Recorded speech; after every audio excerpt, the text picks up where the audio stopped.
From a single spark in the gathering dusk, humanity began a journey to gather, to share, and ultimately to remake the world. On an ancient African plain, fire holds the darkness at bay. Here, stories are woven into memory long before the written word.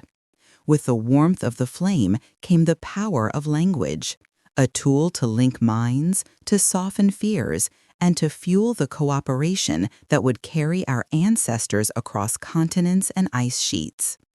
This shared knowledge found fertile ground beside the great rivers. In the rich soil of the Nile, the Indus, and the Fertile Crescent, a gamble on seeds and patience paid off. Harvests yielded surplus, and with surplus came new roles: the potter, the scribe, the chief. A clay tablet marked with measures of grain was more than a tax receipt. It was the blueprint for a city. From the Yellow River to the high plateaus of the Andes, this pattern repeated. Local crops reshaped time itself, and temples rose alongside granaries. With abundance came a question: who decides? As shared stories became laws, villages began the slow, inexorable lean toward the state. In Mesopotamia and Egypt, writing fixed memory in stone and clay.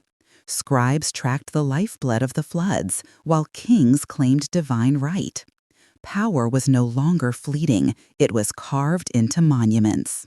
This model was studied, adapted, and challenged. Across the Aegean, Greek city-states debated philosophy, leaving a legacy of science and reason. To the east, the Persian Empire built roads that carried not just soldiers, but ideas, spreading them with startling speed. To the west, Rome fused conquest with a revolutionary concept: citizenship.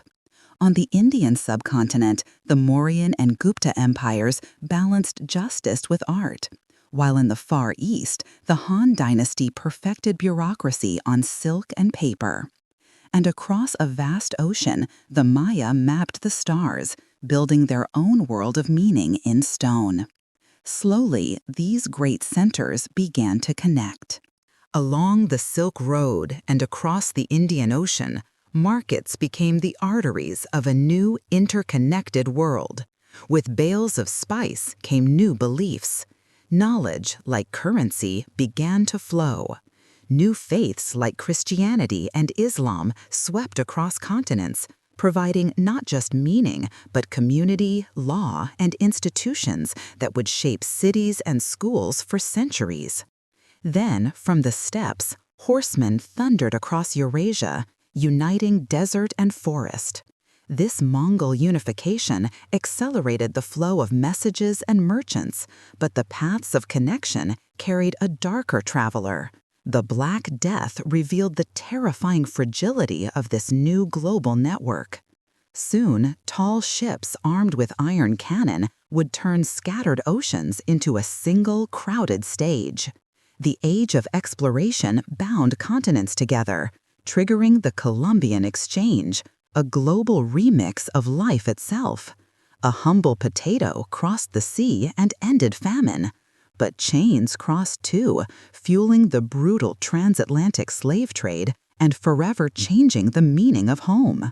In Europe, new ways of seeing, through telescopes and the lens of reason, ignited revolutions.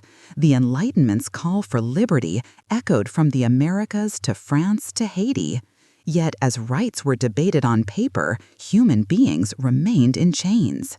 Then coal and steam remade the world once more. The factory whistle replaced the sun, hammering hours into wages, swelling cities, and sharpening the divide between classes. The 20th century brought total war. 2 global conflicts shattered empires and accelerated invention. A Cold War divided the planet into rival ideologies, yet beneath the surface, a new wave of globalization was taking hold. Digital networks began to weave together markets, movements, and memories at the speed of light. We live in the world built by this history. Our greatest challenges and innovations travel along the very networks forged over centuries.